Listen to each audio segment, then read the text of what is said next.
Hey guys, I'm John Setzler. Welcome back to Atlanta Grill Company. Today I'm going to fire up the Alfa 4 Pizza wood-fired oven, and I'm going to show you how to get rid of some leftovers.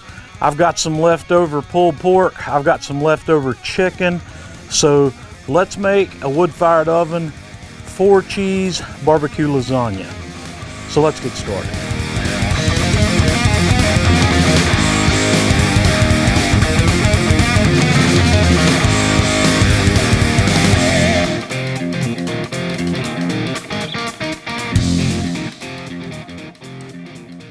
I'm going to get started today by getting a fire lit here in the Alfa, and I'm not going to build a huge fire today because we're going to cook at a temperature between 350 and 375.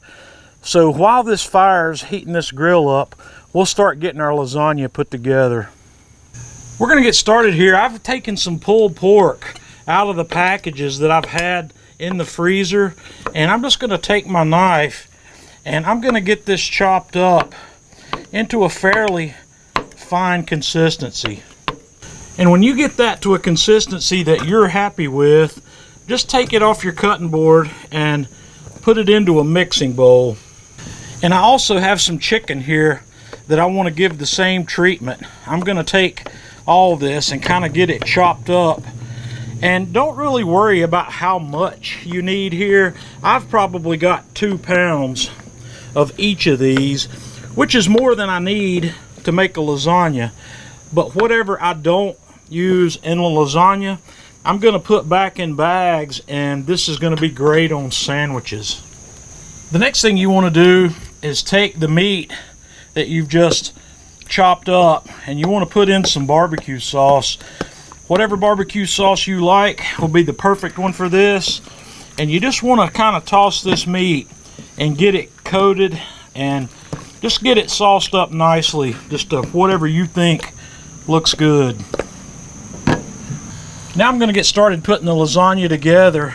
I'm going to squirt some barbecue sauce on the bottom of this pan and just kind of get it spread out fairly evenly today. I'm using my Lloyd pans. This is actually a 10 by 14 pan that I bought for doing Detroit pizzas, which ought to work real well for this lasagna. So I'm going to get the sauce on there, and then I'm going to use these oven ready lasagna noodles, and we're just going to layer the bottom of this with these noodles. And don't be afraid to use plenty of those. And the next thing I'm going to do is we're going to toss on our first layer of cheese, and I've got Munster that's going down for this first layer. And then once we have that first layer of cheese in, we're going to get our first layer of meat in here, and feel free to go as thin or as heavy with this as you like. And then we're going to go in with a second layer of Munster cheese. And after we get our second layer of cheese on, we're going to come back with another layer of noodles. And then we're going to repeat that with a different cheese, which will be a white American cheese. And then another layer of our meat. And then a second layer of our white American cheese. Ran a little short on our white American, so we're going to have a couple of slices of Munster there to finish that layer off. And then we'll have another layer of our noodles. Then we're going to get busy with a little cheddar. And then once again, some of our meat mixture. Then back with our cheddar. And there's no rules to putting lasagna together. You can do this however you see fit. I'm going to finish this one with a layer of noodles, and then I'm going to top this guy off with sauce. And I'm just going to try to get that sauce spread kind of evenly across the top of these noodles.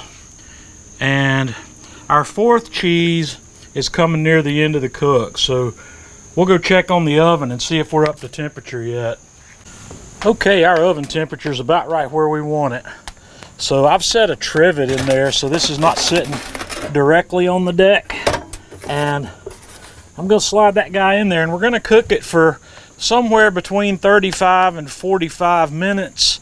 And when it's got about 10 minutes to go, or 5 minutes or so to go, we're gonna put some grated Pecorino Romano on top of that.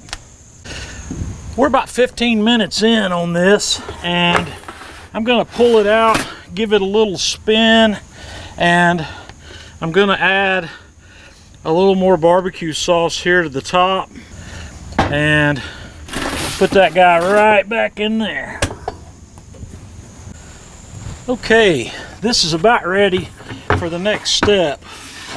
My barbecue sauce is nicely caramelized on top of that. I'm going to move the camera a little closer where you can have a little bit better look. And what we're going to do now is grate on some Pecorino Romano.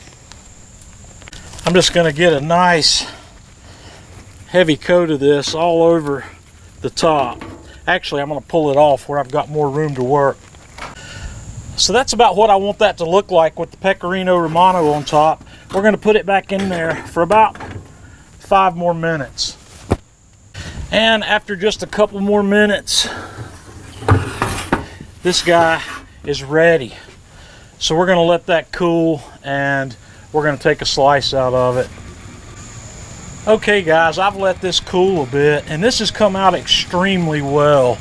I think the only change I might make to this is the noodles on top are a little crispy. I might actually want to put something else on top of that, but man, this thing, let's have a taste here. Man, this is fantastic. Oh yeah. Guys, that's off the hook. Those 3 cheeses, the parm on top, the flavor there is fantastic.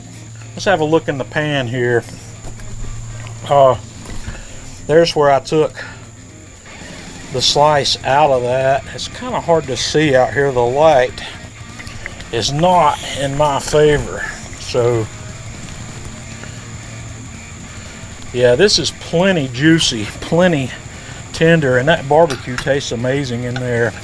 The only thing I might, like I said, I might do differently is next time I do this with the noodles on top, I'm gonna lay the barbecue sauce down like I did. I'm gonna lay another layer of cheese on top of that to keep the help keep these noodles a little softer than this. But man, other than this, guys, give this a try. Put whatever you like in it and cook it however you like. Until next time, this is John Setzler with Atlanta Grill Company. Okay, I want to close this video up on this lasagna with a little bit of extra information. At the end of the video, I talked about that top being a little bit crispy and a little bit crunchier than I might have liked it, but what happened in reality there is I really, really liked how that turned out. Tasting it, giving that top noodle layer a bit of crunch, came out really well. It may not be the easiest thing to reproduce, so if you decide to make this and you don't want to take a chance on being too crunchy on that top level of noodles, go ahead and put your barbecue sauce on it, and then layer some more cheese on top of that. Just layer whatever layer of cheese you like. That will keep those noodles from going that way, and it'll be just as good because that cheese is going to brown. But like I said, give it a try, and actually give it a try both ways. Until next time, this is John Setzler with Atlanta Grill Company.